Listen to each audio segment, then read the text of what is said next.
Excuse me, ladies and gentlemen. It is 12:57 p.m. It is Monday, October 28th, 2013,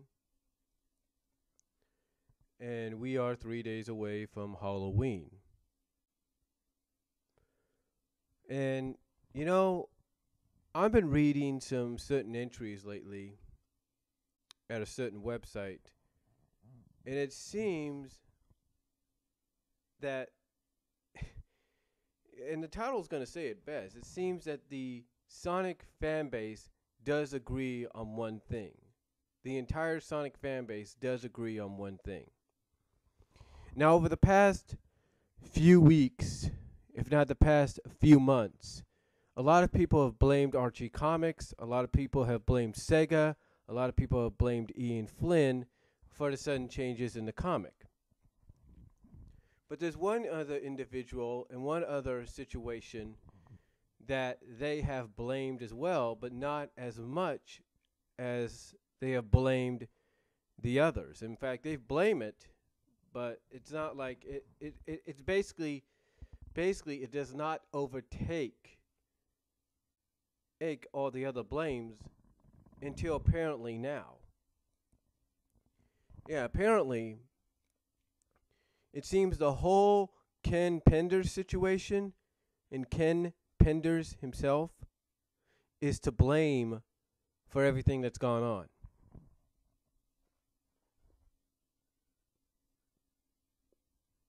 Let me find the first one.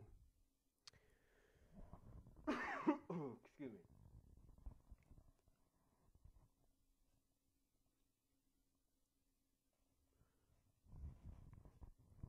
Now, this is by a fan by the name of Sky47,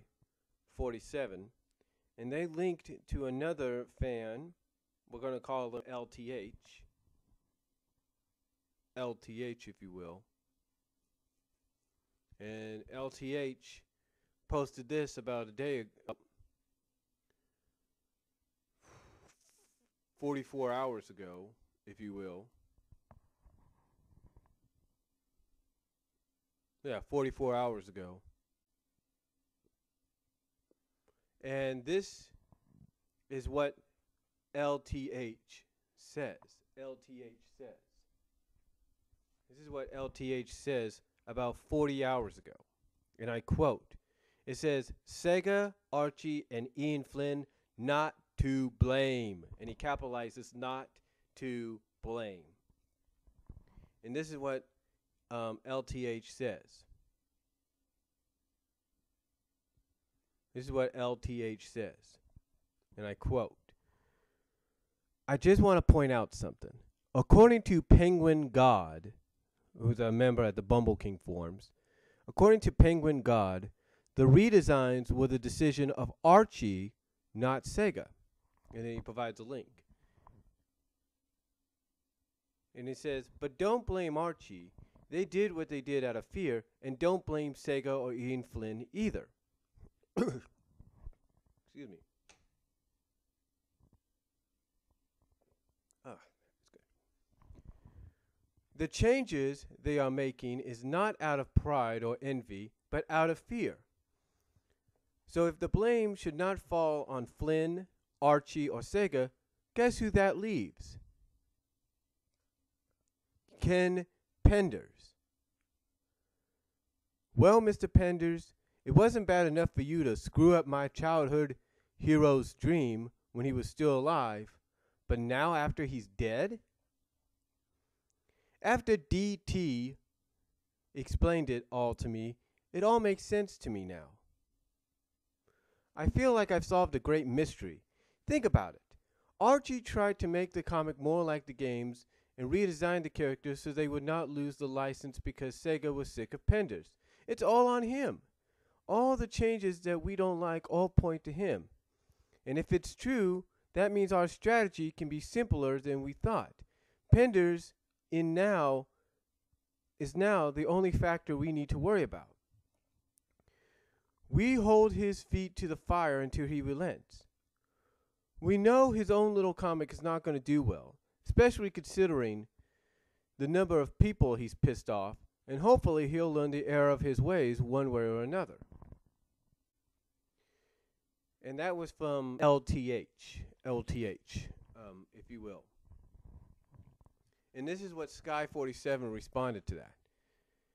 He said, this is what Sky47 says, and I quote, and this was done about 40 hours ago too. This is what he says, and I quote, he says he learned information that Archie did everything, the redesigns, the botched story, the takeouts. Okay, let me repeat that. He says, and I quote, this is Sky47 in response. He says, and I quote, he says he's learned information that Archie did everything, the redesigns, the botched story, the takeouts, the add-ins, all the bull under the sun out of fear of losing the license from Sega because of Ken Penders' lawsuit. So they wanted to make the comic more like the games on that pretense. On that pretense. Personally, I take this with a bucket of salt on the main reason. Archie were the ones that made the lawsuit into a problem because they didn't want to pay Penders for the reprints which started the lawsuit in the first place. Even if Penders started it, they could have just paid him and ended it. Second, the redesigns came from Ian Flint's Other M story, not from Archie themselves. And I seriously doubt they did this all out of fear of losing the rights to the series. That'd be like stabbing your arm with a knife in order to get the venom out. So I felt the need to address this on the factor we don't need information that's more than not misleading and taking the heat off of where it needs to be placed. Besides, the fact I know others in the scoop are more informed with legit information. Update. Here's someone's explanation as to why Penders is the sole cause of everything. And then he provides a link to this.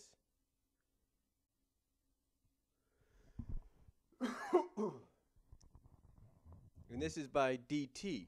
Now, it's still apparent that some people will blame Archie, maybe Ian Flynn, but it seems that a lot of people, if not the entire fan base, if not a majority of the fan base altogether, is starting to realize that there's one person to blame for everything that's going on. Now, like I said, there will be some that will still look at it otherwise. But here's what DT said about a day ago, about 24 hours ago. This is the update that Sky47 was talking about.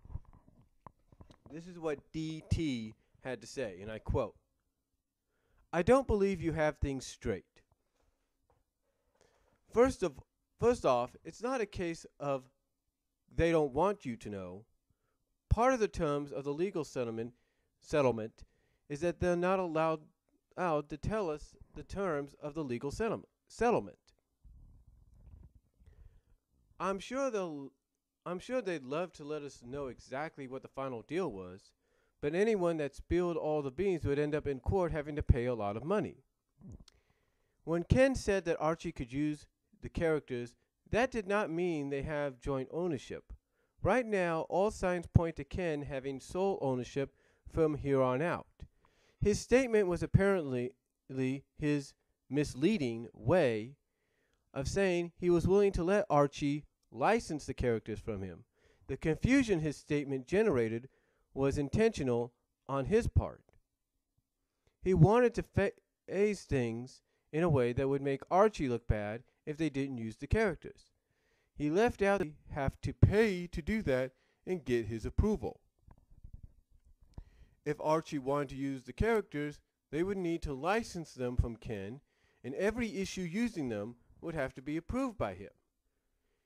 He has already provided some of the rules he would make Archie stick to, such as insisting that they consider his stories about Sonic's future to be canon. That's simply not going to happen. Moreover, before an issue is printed, it already has to be approved by Sega and Archie Editorial. He's asking to be a third company that has to approve every issue. Essentially, he's trying to sell a product, the license to the characters he's invented. It's not a product Archie needs. So if he has a savvy salesman, okay, it's not a product Archie needs. So if he was a savvy salesman, he would be trying to make it look like an appealing purchase, something they would want to buy even if they don't need to.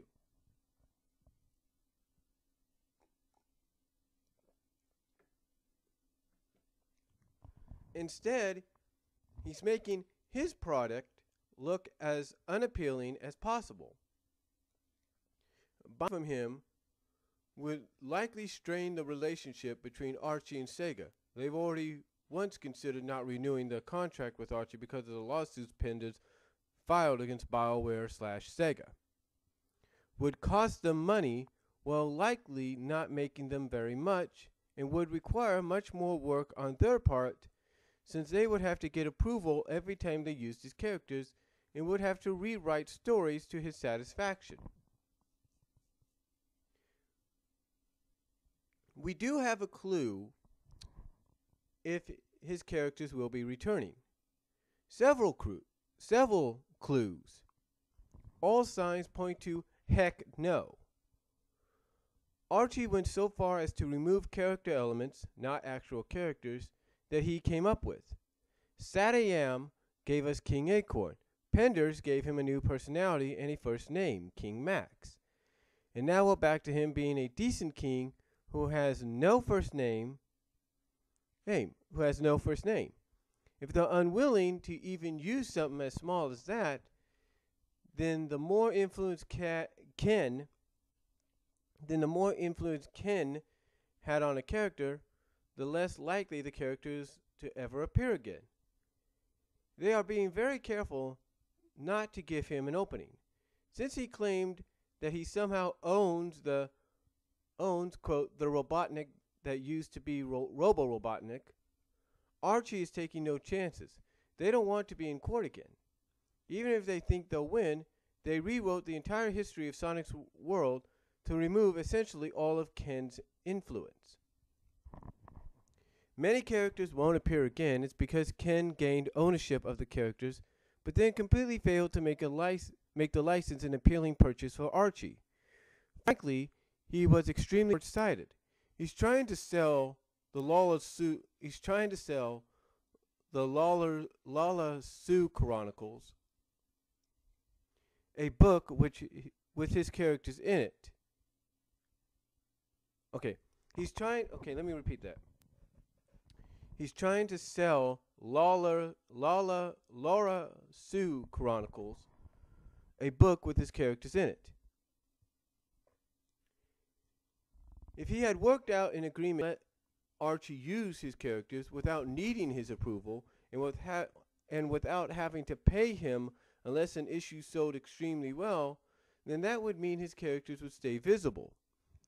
Archie's use of the characters would essentially be advertising for his own book by obtaining exclusive ownership in a way that cuts his characters out of the book entirely. He just made everyone annoyed at him. Archie, fans, potential customers, everyone. Moreover, the new designs were neither arbitrary nor a mandate.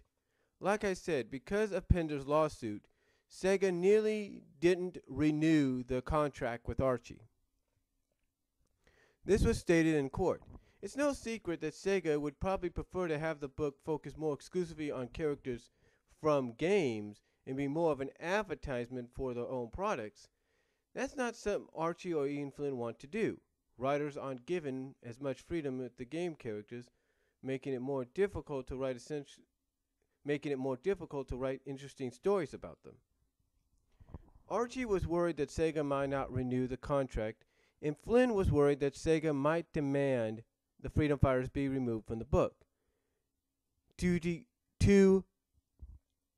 decrease the odds,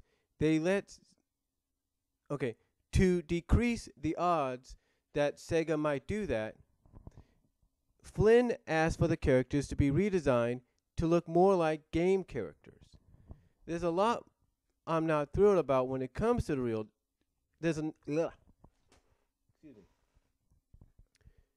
There's a lot I'm not thrilled about when it comes to the redesigns, but let's be clear about why they happen. Penders got Sega royally ticked off, and Archie got very scared. About the only man they know of is the change to remove Mobius.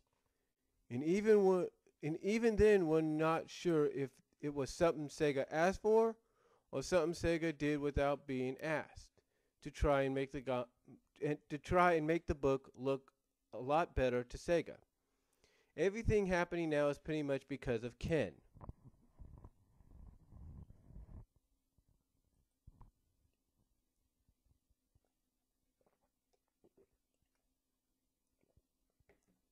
All right. Now after reading that link, here's Skies 47's response to that.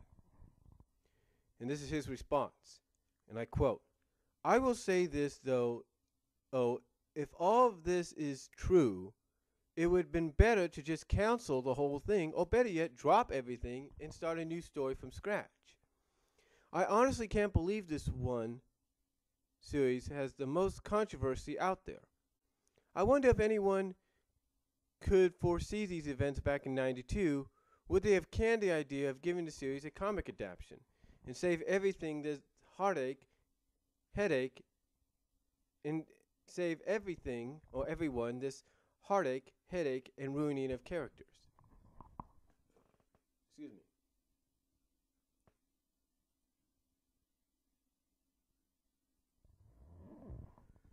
Okay, so that's one fan's interpretation. I'll provide links down below so you guys can read them yourself.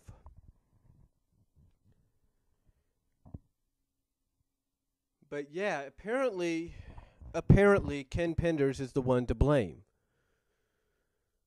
And it seems this is probably the only thing that's going to get the entire comic book fan base of Sonic. It's going to get the entire comic book fan base of Sonic band together or brought together for one common purpose. You see, basically, from what I'm reading here, Sega's not the ones that said, "Hey, redesign the characters, make them look more like the games." No, basically, from the sounds of it, hold on for a second.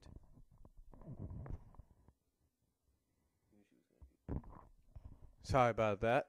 That was my mom calling, checking in on things. But anyway, like I said, apparently, it wasn't Archie that demanded the redesigns. It wasn't Sega. It was Ian Flynn that actually suggested them. And why? Because out of fear that due to the lawsuit that Ken Penders has filed on Sega and BioWare, and due to the lawsuit between Archie and Penders, that instead of having the characters gone and having the comics solely focus on the game characters from the games,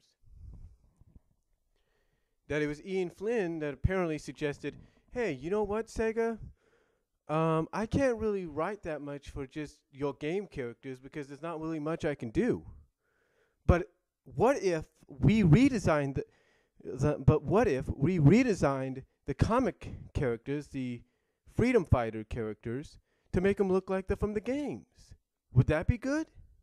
And Sega was probably like, "Okay, fine, you can do that. Make them look like they're from the games? That's fine. At least that'll make them look different from what we dealt with before." So yeah, apparently redesigning the characters was not only to save them and keep them in the book so that we can have some interesting stories wrote by Ian Flynn and any future writers. Hold on. Did it again. Sorry about that again. She called back up again to ask about the time.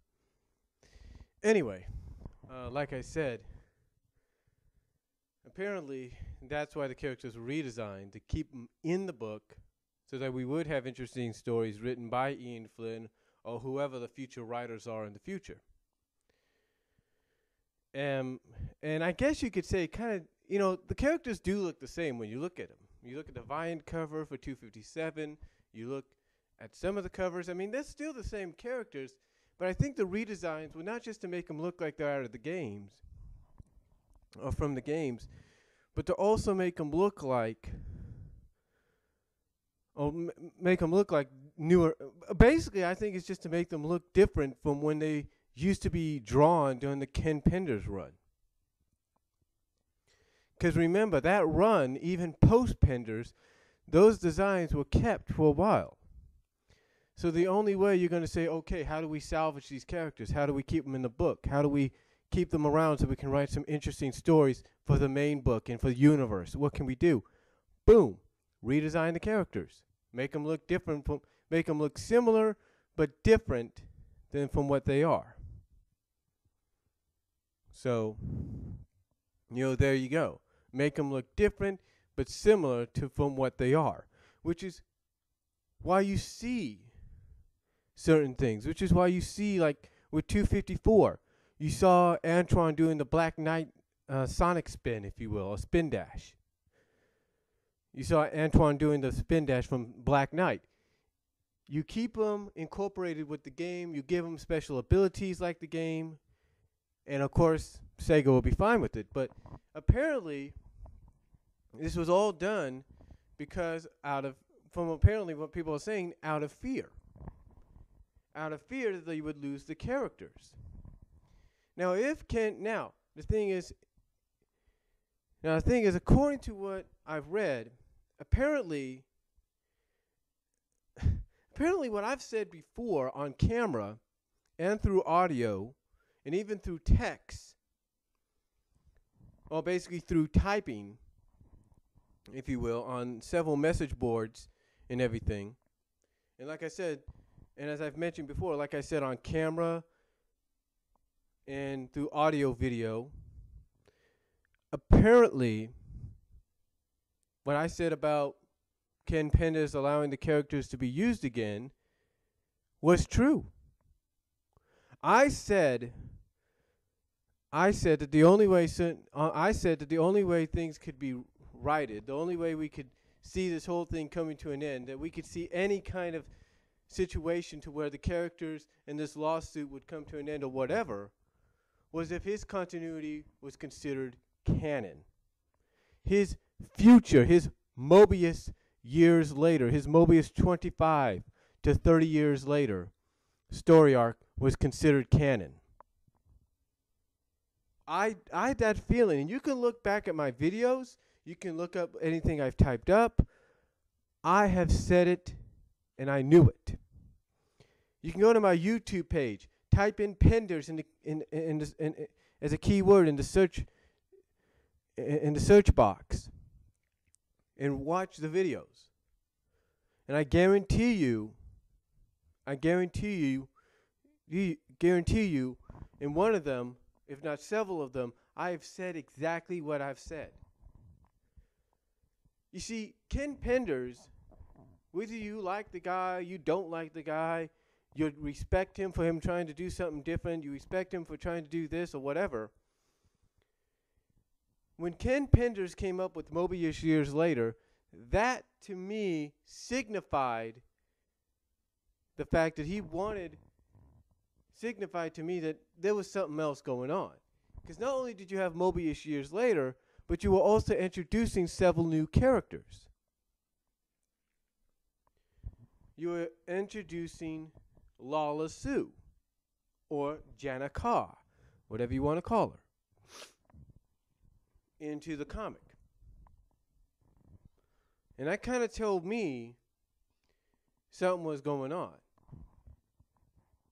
I mean, I even felt when I read the Mobius years later, when I read it, something told me right off the bat that it was canon. That it was canon to the continuity. Now, of course, later on, you had people like Carl Bollers. You had Carl Bollers, Ian Flynn, Paul Kaminsky. Well, mostly those three, if not just Carl and Ian, kind of called Ken out on that. They called Ken out on Mobius years later being canon being the true future of the continuity.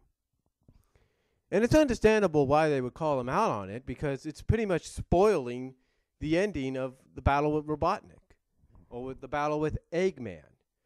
You're basically saying, oh, well, I mean, they're basically saying to Ken, well, Ken, if we consider this canon, you pretty much know you're spoiling the outcome of the battle between the Freedom Fighters, Sonic, and the arch nemesis. Am I right?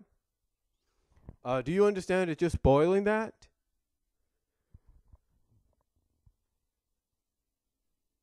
I mean, if you're a fan of Ken Penders, and there are fans, don't get me wrong on that, but if you're a fan of Ken Penders, you pretty much know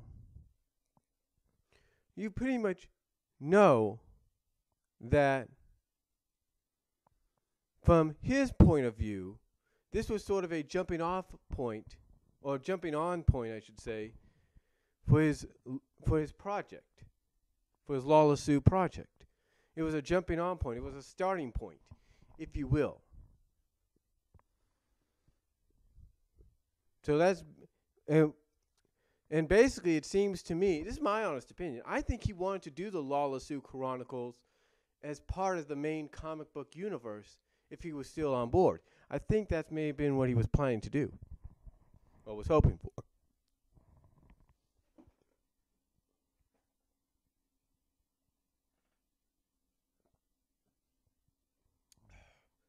Now, it seems that,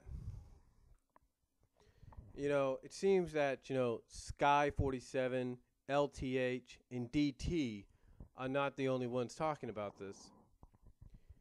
About 18 hours ago, V295 entitled his entry on this, Done and Dusted. And this is what V295 had to say, and I quote, Guys, I know it's a bitter pill to swallow, but it's over now. Penders has the rights as he legally should, and Archie made themselves look like fools. This is something that won't be changing for the foreseeable future. Henceforth, all the talk of the lawsuit is to be regulated. Myself and 83X came to the conclusion earlier, and now I'm making it official. Effective immediately, no new posts regarding it are to be accepted, unless they acknowledge the following information. Ken Penders' contract states that he's the legal owner of the characters, not Archie. Penders was legally entitled to the money he asked for. Archie screwed him and several other writers out of what was rightfully his. Archie sued Penders and screwed up royalty because they had no evidence, whilst he did.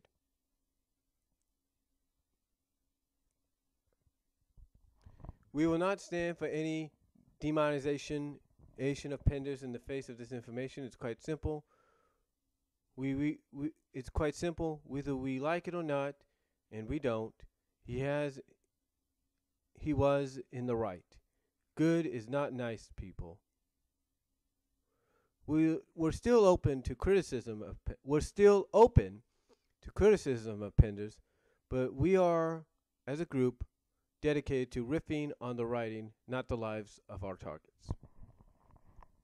And that's basically for the group at a certain website. That's basically sort of a conclusion to it with the group.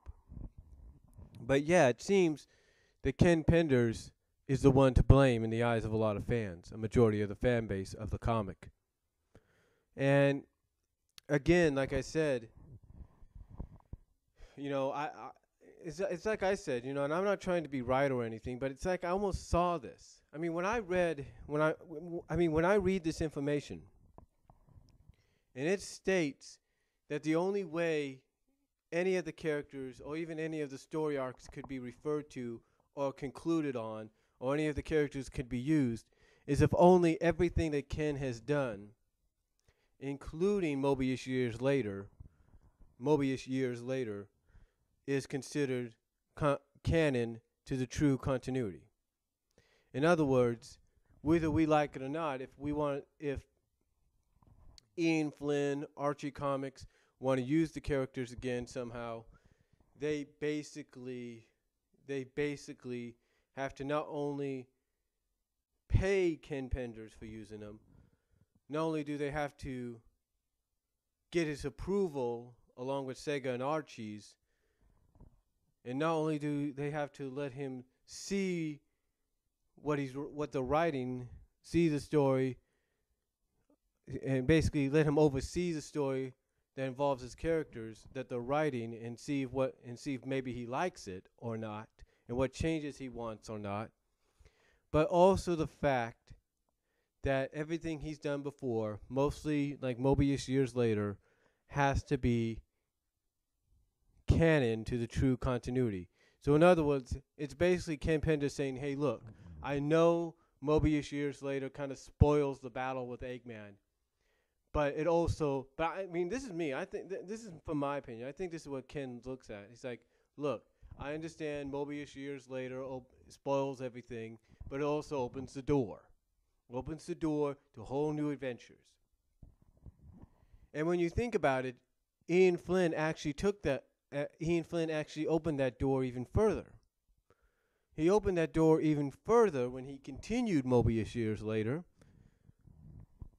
in a sequel, if you will, in a conclusion, as well as he continued it in a four-part Sonic Universe arc.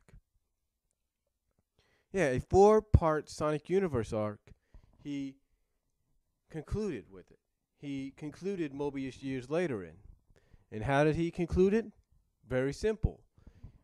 By giving us a new group of future freedom fighters to basically carry on the legacy of the originals, or the not-whole freedom fighters. So yeah, basically Ian Flynn continued it. He continued it, which kind of tells me Ian Flynn does kind of consider it canon. Maybe he does consider it canon, because why would you not consider it canon or part of the continuity if you weren't going to continue it? I'm just saying. But again, apparently that's one of the reasons Ken Penders would one of the main reasons is everything has to be met with his approval. He has to oversee with the stories that they're writing, and basically has to be paid, but also everything, his stories, his characters, everything has to be true parts of the continuity. In other words, they have to be canon, whether we like it or not. But the thing is, will that ever really happen? A lot of people are saying no, because if it does, Sega pretty much cuts the ties with Archie. That's it. If Archie decides, hey, Ken, we want to use Julie Sue, and we want to use Saffron, and we want to use Lala Sue again. Okay, cool. Let me. Here's a lot of money for it. I was like, okay, thanks. But let me see the story you guys got planned. Okay, cool. Oh, wait a minute, you might want to change this. Okay, cool. If that was to happen, Sega basically, in the eyes of some, would do this. Cut ties. And that would be it. And Archie doesn't want that to happen, because apparently Sonic is one of the best-selling, if not the best-selling comic they got going right now. So, as well as the longest-running comic book adaptation on a video game ever, which is in the Guinness Book of World Records. So they're not going to want to lose that.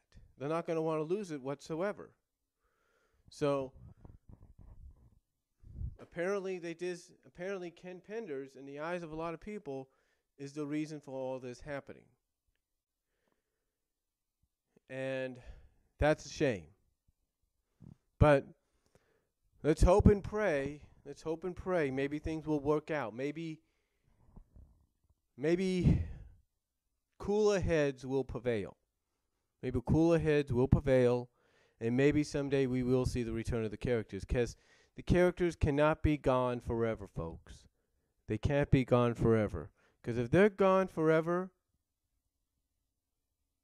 then that's BS. But you know why I don't think they're going to be gone forever? You know why? We're seeing reprints appearing again with them in it. So I don't think they're going to be gone forever, folks. So my take on this right now is it's kind of a shame that we got to wait until, at least, as I put it, cooler heads have to prevail. And until that time comes, only then will we may see the characters return. But then again, we're not getting the whole story now, are we?